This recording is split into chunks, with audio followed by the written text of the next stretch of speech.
Well, we appreciate your viewership. Many thanks for choosing to stay with us. This is Newsline and you are watching KTN News. Let's get back to the stories of the day. And this year's budget document ignited a different kind of fire. To fund its ambitious budget, the government has proposed new tax measures that will affect most areas of the economy, amended the existing ones and deleted some altogether.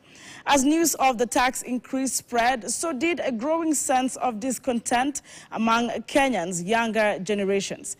KTN's Esther Diana walks through the new crop of protesters. Kenya's capital, Nairobi's CBD, witnessed a rare type of protest.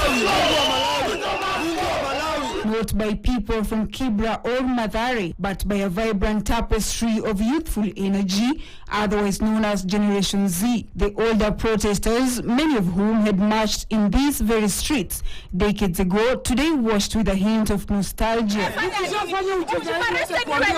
Traditionally, protests and demos were characterized by the older generation's bold participation, while the younger people were said to be detached from the reality of the day or social prejudices altogether. Today's orchestration, characterized by the very young, marks a significant awakening that a revolution of a young, pressed Kenyan citizen is with us.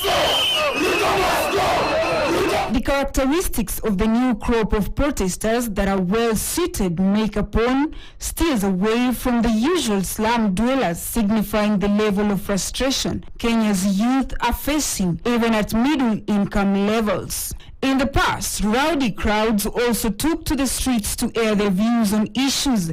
In defiance, today, the young crop of demonstrators, assumedly millennials and Gen Zs, were more dignified.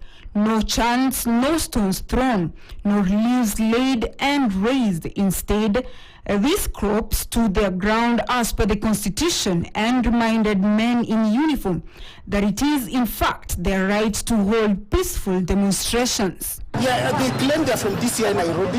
They say they're arresting me. They're not telling me for what reason. They're saying I've contravened the law, but they're not saying what law. Kenya's youth is faced with unemployment, especially the Gen Zs who are fresh from college.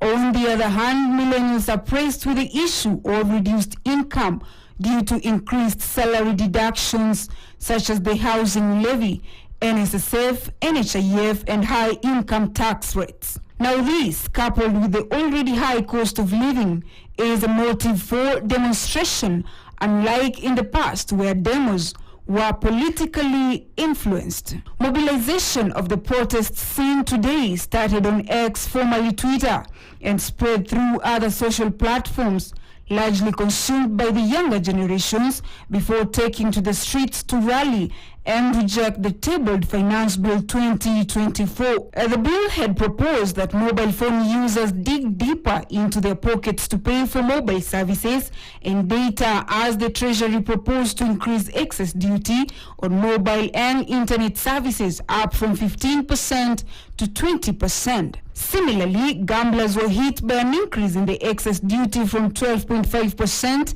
to 20%. A newly proposed excess tax of 20% will be levied on services offered through the internet or social platforms, and this is likely to impact the earnings of online marketers, social media influencers, and content creators. Political heavyweights, opposition leaders, anti-government critics, and activists were nowhere to be seen on the streets, but within their corridors of power, making silent whispers, signaling a voluntary backseat, leaving the new crop of protesters to take over and make a new sound of revolution. The tired Kenyan youth today woke up